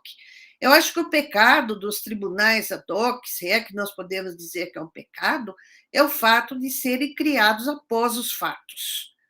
Isto, em princípio, infringiria a regra do juiz natural, que é aquele criado com anterioridade, não é verdade?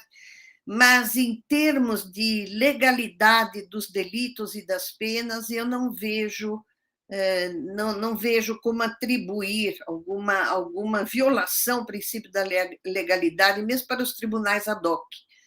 Vamos dizer, a forma de previsão das condutas típicas e das penas a serem aplicadas é que é uma forma legislativa diferente. O próprio estatuto desses tribunais ad hoc, que são criados por resolução das Nações Unidas, prevê o rol de condutas típicas e de penas a serem aplicadas. Então, eu não vejo esse problema como um problema de legalidade. Eu vejo um pouquinho, com preocupação, a questão dos tribunais ad hoc em face do princípio do juiz natural. Eu acho que aí sim poderia surgir alguma discussão. Em relação ao caso Bemba, o caso Bemba do Tribunal Penal Internacional foi o primeiro que analisou a questão da responsabilidade do comandante militar.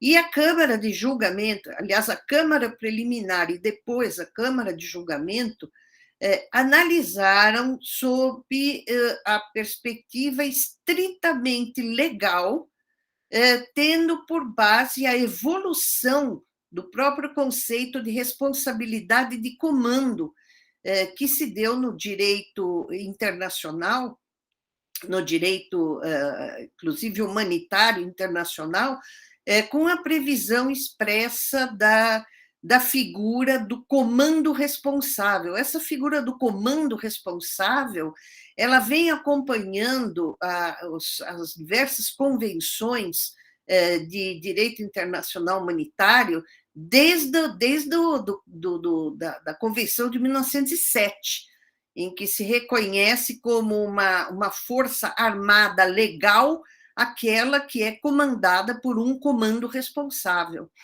Então, a Câmara de Julgamento, ela não fez mais do que analisar a evolução do conceito de comando responsável, passando, inclusive, pelos protocolos adicionais que têm regras específicas acerca da responsabilidade dos comandantes pelos atos praticados pelos comandados, mas sempre levando em conta a impossibilidade de, em direito penal, se atribuir a responsabilidade objetiva. Então, um comandante não é responsável só porque é comandante, mas porque ele deixou de atuar como comandante no sentido de prevenir, reprimir ou reparar violações praticadas por seus soldados. Então, crimes de omissão imprópria. A Câmara de Apelações, o que eu poderia dizer, eu acho que fez uma interpretação, vamos dizer, um pouco deslocada da evolução da doutrina e da jurisprudência, no sentido de dizer, como uma regra ou como um dogma, vamos dizer que somente o comandante que comanda as tropas no local, o comandante próximo, é que pode ser responsabilizado, que não se poderia responsabilizar o remote commander, o que contraria completamente, inclusive nós citamos na nossa decisão o leading case, que foi o caso Yamashita, pelo Tribunal de Tóquio, em que o comandante Yamashita foi condenado por torturas praticadas contra prisioneiros de guerra nas Filipinas, local onde o comandante Yamashita nunca colocou os pés, mas exatamente foi condenado pela falta de vigilância devida sobre os soldados que estavam sob seu comando, sob sua autoridade. Além do mais, a relatora da decisão de apelações, ela teve um entendimento sobre como deve ser a descrição das condutas, a individualização das condutas, que, a prevalecer essa decisão da Sala de Apelações, e nós entendemos que ela não vai prevalecer, mas a prevalecer torna inviável a investigação e a punição de qualquer crime de guerra. Porque numa situação de conflito armado, você saber o dia, o local e a hora em que cada pessoa foi vitimizada, vamos dizer, exigir o impossível. Então, vamos dizer, nós temos que levar em conta, como houve o exemplo, um dos doutrinadores que fez severas críticas à decisão da Sala de Apelações, dizer, bom, nós temos que dizer que um determinado grupo colocou fogo na floresta. É impossível dizer quem colocou fogo em cada árvore. Então, vamos dizer, o crime de guerra da forma, o crime de guerra, que é de competência do Tribunal Penal Internacional, ele é sempre o crime massivo. Ele não é o crime individual de um soldado que estuprou uma mulher. Ele é um crime em que tropas estupraram a todas as mulheres de um vilarejo, no meio de lugar nenhum. Então, vamos dizer, as especificidades exigidas, elas têm que ser apropriadas a cada caso que se investiga. Ou então, tiremos principalmente os crimes de guerra do cenário dos crimes internacionais. Então, eu acho que é uma decisão, vamos dizer, que será revista assim que, quando houver uma nova composição da sala de apelações, eu não tenho a menor dúvida.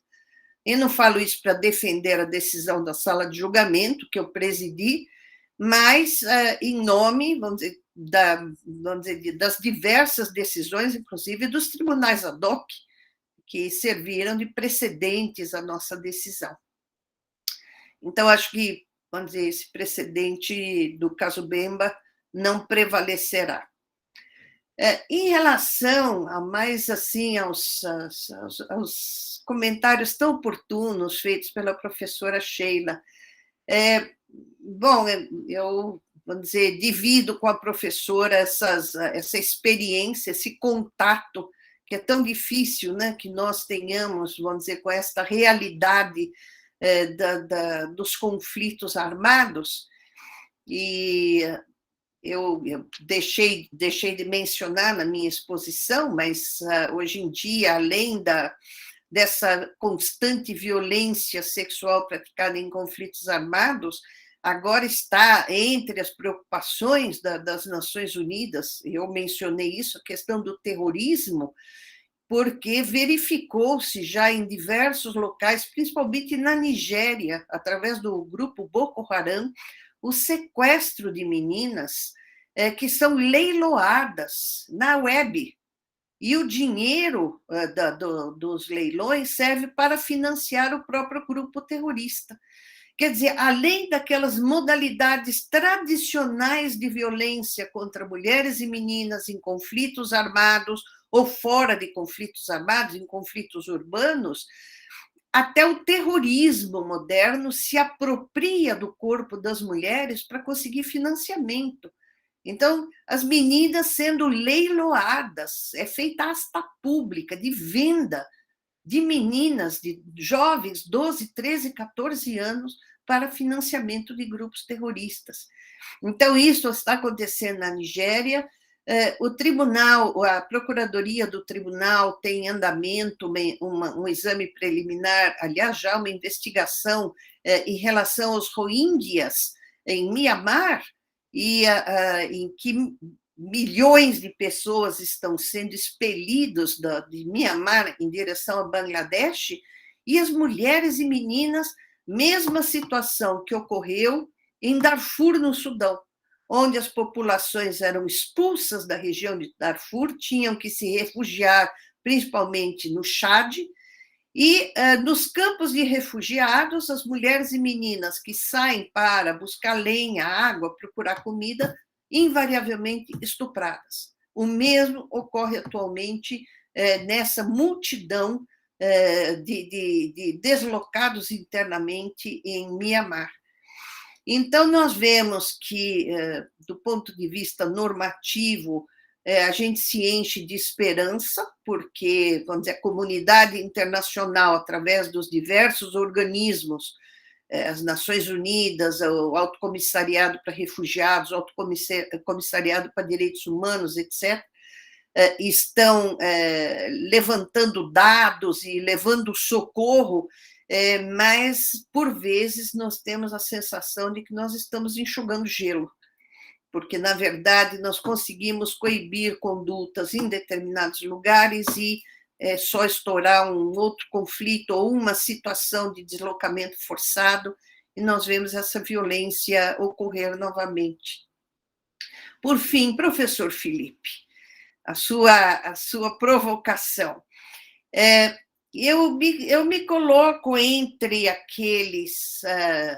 vamos dizer, aquela classe de juristas talvez mais conservadores, Da mesma forma que na minha exposição de hoje eu quis fazer um passeio pelo histórico, né, da questão da violência e de toda a normativa internacional relativa à violência contra mulheres e meninas, eu presto muita atenção também no histórico. Eu participei das discussões da comissão preparatória do Tribunal Penal Internacional e, vamos dizer, dos diversos anteprojetos que antecederam, e a ideia sempre foi a de se criar um Tribunal Penal Internacional como resultado de uma evolução histórica, que começou pelo Tribunal pós-Primeira Guerra Mundial, Tribunal de Leipzig, mas um tribunal que tivesse competência sobre os chamados crimes contra a paz.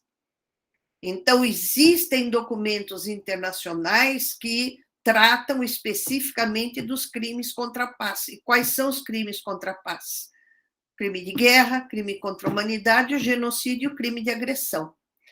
Então, esta ideia de focar, de criar-se um tribunal penal para focar nos crimes que põem em risco a paz e a segurança da comunidade internacional, ela é fruto de uma evolução histórica muito lenta, mas muito, muito forte. Ela não foi uma criação, vamos dizer, intelectual, ela é um resultado de uma evolução.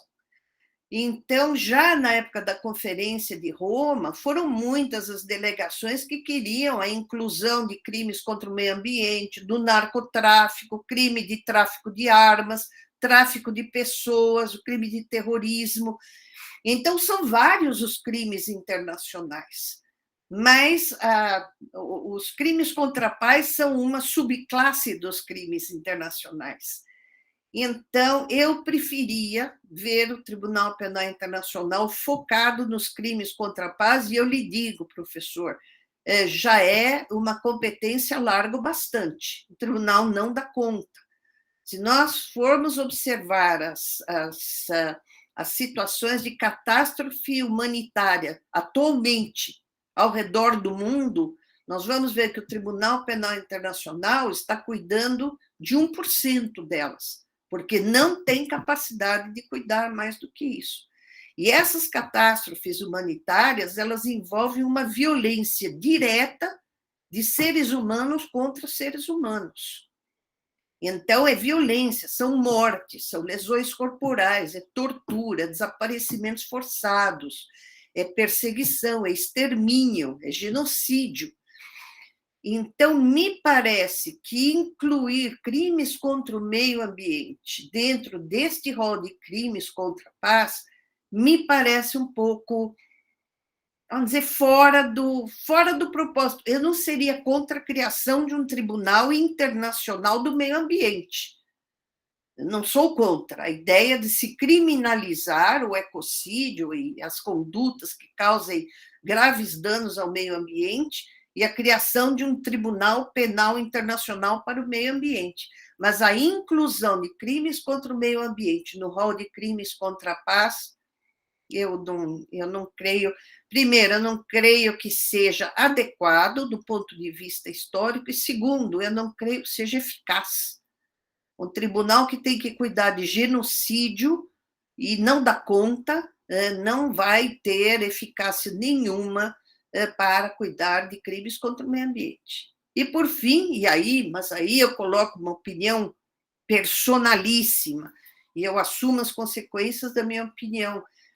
Eu continuo acreditando que crimes contra o meio ambiente são melhor cuidados nas cortes de direitos humanos, através de medidas cautelares de caráter político-administrativo, de reparações muito mais eficientes do que uma possível futura condenação penal individual.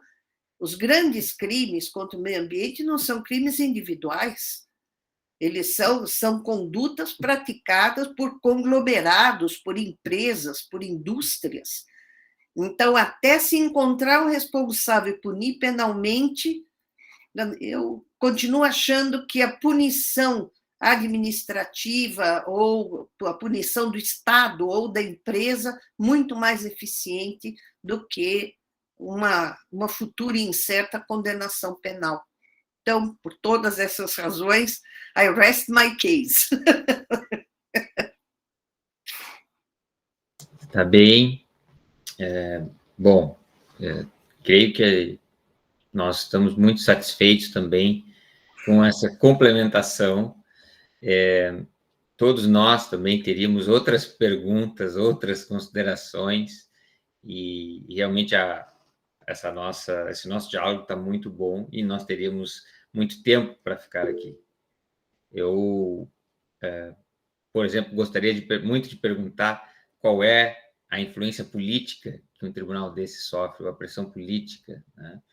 Mas eu também queria, né, deixar essas e outras questões que tenhamos para que a professora Silvia tenha o interesse em voltar para falar com a gente, né? Então, é por isso que eu não vou fazer ainda essas perguntas, vou deixar guardadas. Tá? Bom, para a gente finalizar, então, eu vou mais uma vez agradecer muito, muito, muito. Nós tivemos um público fiel, né, durante todo o período que ficamos. Tenho certeza que o objetivo do evento foi alcançado. Despertamos nos alunos certamente o interesse pelas temáticas que abordamos aqui, e este é, de fato, o objetivo, né? Conseguimos manter essas mentes jovens tão chamadas para outras coisas, né, do entretenimento e da atenção. Conseguimos manter todos aqui durante 2 horas, ouvindo, né? Uma profissional que, como eu disse, muito orgulha a todos nós pela sua trajetória, né? E pelo que representou, né, a todos os que labutam e têm esse interesse pelos direitos humanos no cenário internacional. Tá? Professora Silvia, muito, muito obrigado. Professor Felipe também, professora Sheila, né? A todos e todas que estiveram presentes, agradeço muito. Apenas um título de nota, para que os que querem certificados os receberão por e-mail daqui a um bom tempo, porque as burocracias ainda terão que ser vencidas, mas o ano que vem vocês os receberão no e-mail. Tá bem? Muito, muito obrigado. Uma salva de palmas para todos. Assistam o vídeo na página do mestrado em Direito e Justiça Social, compartilhem com os colegas, vai estar disponível ali para vocês verem e reverem. Acho que é importante também seja dito isso, né? E eu também quero lhe agradecer muito, professor. Estou contando com a senhora no próximo ano aqui conosco de novo. Estarei com todo prazer, com muito prazer. Muito obrigada mais uma vez pelo convite, pela participação de todos e todas, e até o futuro próximo. Muito obrigada. Tá bem. Tchau, tchau. Obrigada, tchau.